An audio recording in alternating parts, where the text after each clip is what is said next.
RCN, en partenariat avec la préfecture de Meurthe-et-Moselle, présente Formation Pro en route vers l'avenir. Plongeons-nous un tout petit peu dans les métiers de la gourmandise avec le CEPAL aujourd'hui. Rémi Hachby et Dorian Muscard, l'un pour la boulangerie, l'autre pour la chocolaterie-confiserie. Rémi, tu as travaillé dans une célèbre boulangerie nancéenne. Maison Guisdac, ouais, très connue sur Nancy. Ce choix de la boulangerie, ça vient d'où? Ça vient de quand?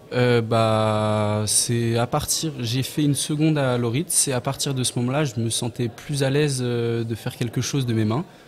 Donc j'ai fait quelques stages en boulangerie, puis j'ai commencé à bosser un petit peu avec ma famille.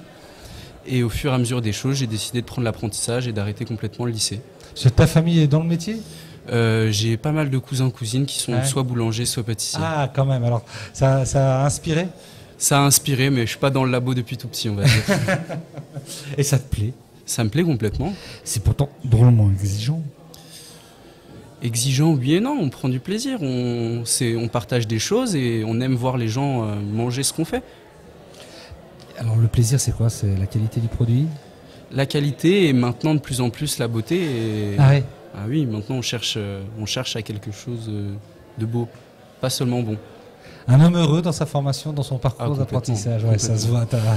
Alors on fait de la radio, mais en même temps, on a la chance d'avoir des images et le sourire se voit et s'entend, en l'occurrence. Merci, Rémi. À tes côtés, Dorian. Bonjour, Dorian.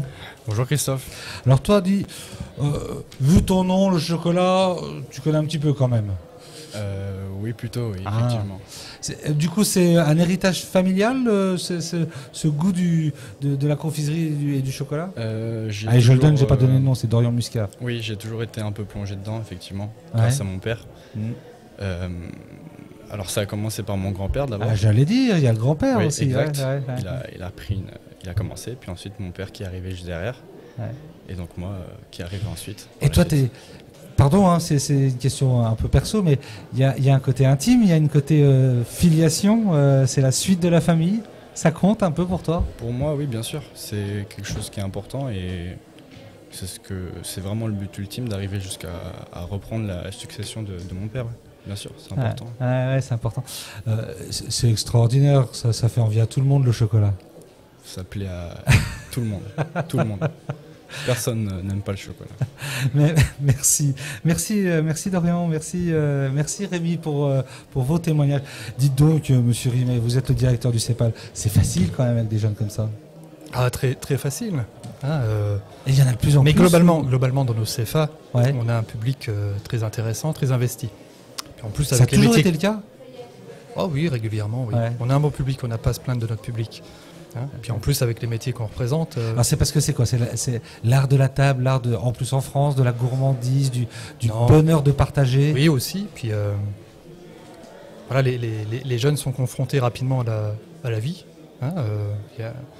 Les jeunes mûrissent très, très, très rapidement. On voit les changements de comportement entre les premières années et les deuxièmes années. Ils sont dans la vie professionnelle, la vie, tout simplement. Et c'est vrai qu'on a la chance avec ces métiers-là d'avoir toujours des bonnes odeurs au CEPAL. Ouais. Alors le CEPAL, vous voyez une évolution aujourd'hui par rapport à l'appétit de l'apprentissage, si je peux faire du mauvais jeu de mots? Notre difficulté, ça a été évoqué tout à l'heure aussi, c'est toujours des bons métiers de l'artisanat. On a une difficulté quand même d'avoir des jeunes en face. On a des entreprises qui cherchent. Et c'est vrai qu'aujourd'hui, pour avoir des jeunes, c'est pas simple. Donc il y a une baisse démographique aussi. Et les meilleurs ambassadeurs, ils sont à côté de moi, Dorian et Rémi. À eux aussi d'aller témoigner. Et surtout, il ne faut pas hésiter. S'il y a un doute, il ne faut pas hésiter d'aller vers l'apprentissage, vers ces métiers de l'artisanat qui sont vraiment passionnants et épanouissants. Et avec Dorian et Rémi, on vient d'avoir le témoignage. Il se trouve qu'on a le boulanger à côté. Alors, est-ce que Dorian, tu laisserais ta place, par exemple, pour que M. Guisac puisse, au micro, de manière improvisé, puisse donner son témoignage. Et vous êtes heureux, vous, de l'alternance? Vous êtes heureux de ces jeunes que vous accueillez?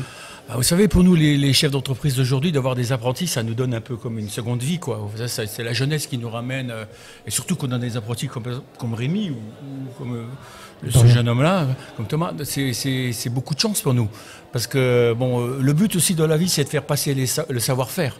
Vous savez, c'est ça, c'est pour ça que ces jeunes-là, ils viennent chez nous. Ils viennent parce qu'ils ont envie, parce que dans les jeunes, il n'y a pas que des bras cassés, hein. Il y en a beaucoup qui sont là par hasard. Mais il y en a qui veulent faire vraiment les métiers-là d'apprentissage, de boulangerie, de pâtisserie, de chocolaterie, de boucherie. C'est des gens qui sont motivés, passionnés. Et ce qu'ils recherchent, c'est d'avoir des patrons qui soient aussi capables de leur apprendre à travailler. Quand je vois le résultat du Rémi, quand il est venu chez nous, bon, il était déjà bon. Hein. Ouais. Il était déjà avait bon. des bonnes bases. Ah, évidemment, parce que les jeunes, voilà, ils étaient déjà bons. Et le but aujourd'hui, c'est de continuer à aller de l'avant et puis de faire progresser le métier et de se dire que dans 10 ans, on aura des jeunes comme ça qui seront capables de reprendre nos entreprises. Parce que ça, c'est aussi un vrai problème pour l'avenir. Il faut qu'on ait des jeunes qui soient bons et qui soient capables de reprendre nos entreprises. C'était aussi le témoignage de Dorian avec une suite. Merci, c'est formidable ces témoignages. Allez, bisous. C'était Formation Pro en route vers l'avenir avec RCN et la préfecture de Meurthe-et-Moselle.